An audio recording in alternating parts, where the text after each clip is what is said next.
નમસ્કાર, આપ જોઈ રહ્યા છો ન્યૂઝ 18 ગુજરાતી. હું છું સિદ્ધાર્થ ધોળકિયા. પીએમ મોદી ગાંધીનગર મહાત્મા મંદિર પહોંચ્યા છે. પીએમ મોદી ડિજિટલ ઇન્ડિયા વીકનો પ્રારંભ કરાવશે. પ્રધાનમંત્રી નરેન્દ્ર મોદી ડિજિટલ ઇન્ડિયા ભાષાને લોન્ચ કરશે. સૌથી વધારે મહત્વની વાત કે જે ડિજિટલ ઇન્ડિયાના વિચાર સાથે સૌથી પહેલી વખત જ્યારે સત્તા આરૂઢ થયા ત્યારે અનેક લોકોએ સવાલ ઉભા કર્યા હતા કે ભારત જેવા દેશમાં ડિજિટલ ક્રાંતિ કરવી, ગામે ગામ સુધી ઇન્ટરનેટથી લઈ અને યુપીઆઈ સિસ્ટમ પહોંચાડવી મુશ્કેલ થઈ જશે. લોકો તેને એક્સેપ્ટ નહીં કરી શકે. પરંતુ પ્રધાનમંત્રી નરેન્દ્ર મોદીની દીર્ઘદ્રષ્ટિનું પરિણામ છે કે અનેક દેશોની અંદર હવે યુપીઆઈ સિસ્ટમ શરૂ થઈ ચૂકી છે. ભીમ એપ્લિકેશન જે ફક્ત ઇન્ડિયા પૂરતી હતી તે હવે ઇન્ડિયા દેશની સીમાઓ વટાવી ચૂકી છે અને અનેક જગ્યાએ જોવા મળી રહી છે, જેમાં યુએઈ થી લઈ અને ફ્રાન્સ સુધીના દેશો પણ સામેલ થઈ ચૂક્યા છે. આ તમામની વચ્ચે વધુ આગળ ધપાવવા માટે ડિજિટલ ઇન્ડિયાને આ ડિજિટલ ક્રાંતિ તરફનું આ અઠવાડિયાની ઉજવણી કરવામાં આવશે. ડિજિટલ ઇન્ડિયા વીકનો પ્રારંભ કરાવશે ખુદ પ્રધાનમંત્રી Narendra Modi. Digital startup exhibition નિહાળવા પહોંચ્યા છે પીએમ મોદી. ડિજિટલ ઇન્ડિયા વીકનો પ્રારંભ તેઓના હસ્તે શરૂ કરવામાં આવશે અને અંદાજિત 6:15 સુધીમાં તેઓ દિલ્હી જવા પણ રવાના થઈ જશે. તો ડિજિટલ ઇન્ડિયા ભાષાને લોન્ચ કરવામાં આવશે. માય ગવર્મેન્ટ, માય જીઓવી થી લઈને અનેક એવી એપ્લિકેશન કે જેને ડિજિટલની શરૂઆત કરી છે. અનેક એવા ડિજિટલ આયામો તેઓએ જોયા. કોરોનાની વેક્સિનથી લઈ અને કોરોનાની વેક્સિનના ડોઝનું જે સર્ટિફિકેટ છે એ તમામ ઉપલબ્ધિઓ જે ડિજિટલી કરવામાં આવી છે, આ તમામ એ વાતની સાબિતી છે કે ભારતે ડિજિટલ ક્ષેત્રે ક્રાંતિ કરી ચૂક્યું છે અને હજી પણ આગળના સમયમાં અનેક આવા પ્રયાસો પણ કરવામાં આવશે. તો ડિજિટલ ઇન્ડિયા વીક 2022ના ઉદઘાટન પ્રસંગે ગુજરાતની મુલાકાતે પધારેલા પ્રધાનમંત્રી નરેન્દ્ર મોદીનું અમદાવાદ એરપોર્ટ ખાતે રાજ્યપાલ આચાર્ય દેવવ્રત, મુખ્યમંત્રી ભૂપેન્દ્ર પટેલ તથા અન્ય મહાનુભાવ દ્વારા ભાવભર્યું સ્વાગત કરવામાં આવ્યું હતું. એ સમયના પણ દ્રશ્યો મેં આપને બતાવ્યા કે જ્યાં આગળ મુખ્યમંત્રી એરપોર્ટ પર પહોંચ્યા હતા. પીએમ મોદી ગાંધીનગરમાં મહાત્મા ડિજિટલ ઇન્ડિયા વીક 2022ની શરૂઆત કરાવશે. ડિજિટલ ઇન્ડિયા વીકના પ્રારંભની સાથે જ તેઓ કરોડો રૂપિયાના અનેક સ્ટાર્ટઅપ પણ લોન્ચ કરશે. આ કાર્યક્રમમાં પ્રધાનમંત્રી ઉપરાંત કેન્દ્ર સરકારના અન્ય 2 મંત્રીઓ પણ હાજર રહેશે. આઈટી સેક્ટર સાથે જોડાયેલા બિઝનેસ પર્સન અને નિષ્ણાંતો પણ આ કાર્યક્રમમાં જોડાશે અને લાઈવ દ્રશ્યો અમે આપને બતાવી રહ્યા છે. જે પ્રધાનમંત્રીનો હંમેશા સ્વભાવ રહ્યો છે, જે પણ વસ્તુની શરૂઆત થવા જતી હોય, જે વસ્તુ તે અથવા તો જે કાર્યક્રમ જે છે તેની શરૂઆત થવા જતી હોય તો તેઓ ખુદ સમજતા હોય છે કે જે રીતનું વિઝન તેમનું હતું શું તે પ્રમાણેનું જ ઘટના સ્થળ ઉપર અથવા તો ગ્રાઉન્ડ ઉપર પરિસ્થિતિનું નિર્માણ થયું છે કે કેમ, અને જે યુવાઓ છે તેઓ પાસેથી પણ તેઓ સમજી રહ્યા છે.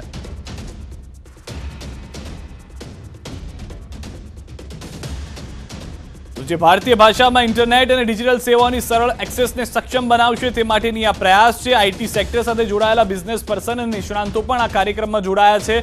પીએમ મોદી ડિજિટલ ઇન્ડિયા ભાષાને લોન્ચ કરશે, જે ભારતીય ભાષાઓમાં ઇન્ટરનેટ અને ડિજિટલ સેવાઓની સરળ એક્સેસને સક્ષમ બનાવશે, જેમાં વોઇસ આધારિત એક્સેસનો પણ સમાવેશ થાય છે અને ભારતીય ભાષાઓમાં સામગ્રીના નિર્માણમાં મદદ મળશે.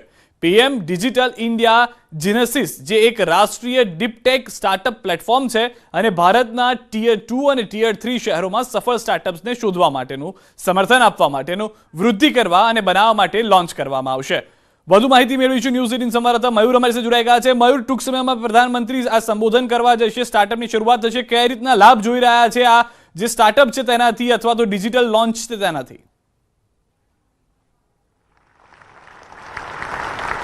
જી બિલકુલ સિદ્ધાર્થ, તમને જણાવી દઉં કે પ્રધાનમંત્રી ટૂંક સમયની અંદર જ અહીં આવી પહોંચ્યા અને ખાસ કરીને જો વાત કરીએ તો પ્રધાનમંત્રી નરેન્દ્ર મોદી જ્યારથી કેન્દ્રની અંદર પ્રધાનમંત્રી તરીકે તેમને શપથ લીધા ત્યારબાદ દેશની અંદર જે છે તે ડિજિટલ ઇન્ડિયા જે છે તે ક્રાંતિ સર્જેલી. ખાસ કરીને જે છે ડિજિટલ ઇન્ડિયા વીકની ઉજવણી જે છે તે અહીંથી પ્રારંભ કરવામાં આવી રહેલી છે. 200 જેટલા જે સ્ટાર્ટઅપ છે તે અહીં પોતાનું જે પ્રદર્શની છે તેની અંદર સ્ટોલ પણ તેમને લગાવેલા છે ને આ 200 સ્ટાર્ટઅપ છે તેને પુશબેક કરવાનું જે કામ છે તે અહીંથી પ્રધાનમંત્રી નરેન્દ્ર મોદી દ્વારા કરવામાં આવશે. ખાસ કરીને છેલ્લા 8 વર્ષની અંદર જે રીતે જોઈએ ડિજિટલ સેક્ટરની અંદર જો વાત કરીએ તો રૂપીઝ કાર્ડથી લઈ અને યુપીઆઈ સહિતની જે ભારત સરકાર દ્વારા વ્યવસ્થાઓ ગોઠવવામાં કરવામાં આવેલી, જેના કારણે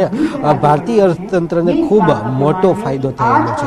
સાથે જ જે કોરોના કાળ જે હતો તે દરમિયાન પણ જે ડિજિટલ સેક્ટરની અંદર જે રીતે ડેવલપમેન્ટ થયેલું, જે રીતે દેશના જે યુવાધન છે તેમણે તેની અંદર આગળ વધેલા અને પોતાની એક નવી આઈડેન્ટિટી જે છે તે ઊભી કરેલી. આ જે સ્ટાર્ટઅપ છે તેને વધુ ને વધુ મહત્વ આપવા માટે ઇન્ટરનેશનલ ફોરમ ઉપર પણ પ્રધાનમંત્રીએ આ પહેલા કહેલું હતું અને હવે અહીં જે છે તે પ્રધાનમંત્રી આ તમામ જે સ્ટાર્ટઅપ છે અલગ અલગ તેમને પ્રોત્સાહિત કરશે. અહીં મહાત્મા મંદિર ખાતે એક પ્રદર્શની પણ રાખવામાં આવેલી છે, જેની અંદર ડિજિટલ સેક્ટરની અંદર કામ કરતી વિશ્વની સૌથી મોટી કંપનીઓના પણ સ્ટોલ છે અને સાથે જ વોકલ ફોર લોકલ સાથે જોડાયેલા જે ભારતીય લોકો છે તેમના પણ સ્ટોલ અહીં છે અને આ જે તમામ સ્ટાર્ટઅપ છે તેને વધુ ને વધુ ગતિ મળે તે માટેનું પ્રોત્સાહન છે તે પ્રધાનમંત્રી અહીં ઉપલબ્ધ કરાવશે. મયુર, આપની પાસેથી એ પણ જાણવા માંગીશું, કારણ કે હાલમાં એ સમાચાર ગુજરાત માટે પણ સારા આવ્યા કે સ્ટાર્ટઅપની જ્યારે વાત છે તો દેશના તમામ રાજ્યોમાં ગુજરાત અવ્વલ છે. સ્ટાર્ટઅપની અહીંયાથી શરૂઆત થવા જઈ રહી છે. ટિયર 2 અને ટિયર 3 જે શહેરો છે તેને પણ લાભ મળશે. સાથે જ ડિજિટલ ક્રાંતિ, કે જે ડિજિટલ ક્રાંતિની વાત કરવામાં આવી, જે યુપીઆઈ એપ્લિકેશન છે તે ફ્રાન્સ અને યુએઈ જેવા દેશોએ પણ અપનાવી છે, તો ભારત માટે આ ખૂબ જ મોટી સિદ્ધિ પણ માનવામાં આવી શકે.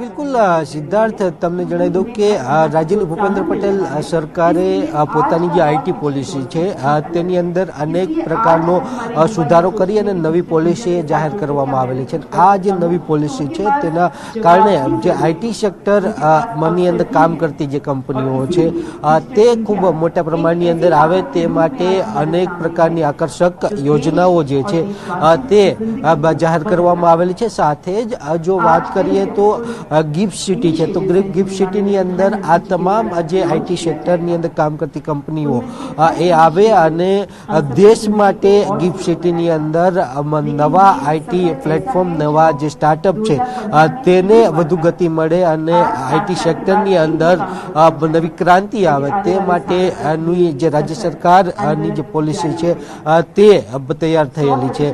રાજ્યની ભૂપેન્દ્ર પટેલ સરકારે પોતાની આ બજેટની અંદર આ જે નવી પોલિસી છે તે અંતર્ગત આઈટી સેક્ટરની અંદર કામ કરતી કંપનીઓ છે તેમના કર્મચારીઓથી લઈ અને જે લેબર લો છે તે સહિતની તમામ જે વ્યવસ્થાઓ છે તેને સુદૃઢ આઈટી સેક્ટર અનુલક્ષીને કરી શકાય અને સહાય તે પ્રકારની રહે તે માટેની જે સમગ્ર જે વ્યવસ્થા છે તે કરવામાં આવેલી છે અને એટલા માટે જ જે છે તે ગુજરાત હર હંમેશ હરેક ઉદ્યોગ ક્ષેત્રની અંદર લાલ જાજમ પાથરતું હોય છે. ચોક્કસ આઈટી સેક્ટરની અંદર ગુજરાત એ પાછળ રહી ગયેલું હતું, પરંતુ હવે જે આ બીજો તબક્કો છે તેની અંદર ગુજરાત એ પાછળ ન રહે અને તે માટે જે છે રાજ્યની સરકાર દ્વારા જે પોલિસી છે તે તૈયાર કરવામાં આવેલી છે. આ પોલિસી અંતર્ગત ના માત્ર ગાંધીનગર પરંતુ અમદાવાદ, સુરત અને વડોદરા આ જે 3 શહેરો છે તેની અંદર પણ અનેક નવા આઈટી સેક્ટરના જે સ્ટાર્ટઅપ છે તે આવશે. રાજ્ય સરકારની જે પોલિસી છે તેનો ફાયદો લેશે અને હાલ જે રાજ્ય સરકારે પોતાની જે પોલિસી જે જાહેર કરેલી છે તો ચોક્કસ 200 જેટલા સમગ્ર દેશ અને વિશ્વની અંદરથી સ્ટાર્ટઅપના જે કંપનીઓ છે તે આવેલી છે અને તેમને આમંત્રણ આપવા માટે રાજ્ય સરકાર માટે આ શ્રેષ્ઠ જે છે તે મોકો છે અને તે મોકો રાજ્ય સરકાર નહીં ચૂકે. જી આભાર મયુર, સમગ્ર માહિતી બદલ. આપની પાસે વધુ અપડેટ્સ પણ મેળવતા રહીશું. તો પ્રધાનમંત્રી ટૂંક સમયમાં જ જે મુખ્ય સ્થળ છે ત્યાં આગળ ઉપસ્થિત રહેશે અને તેઓના હસ્તે જ આ નવા કાર્યક્રમની, નવા ડિજિટલ ક્રાંતિને લઈને શરૂઆત કરવામાં આવશે.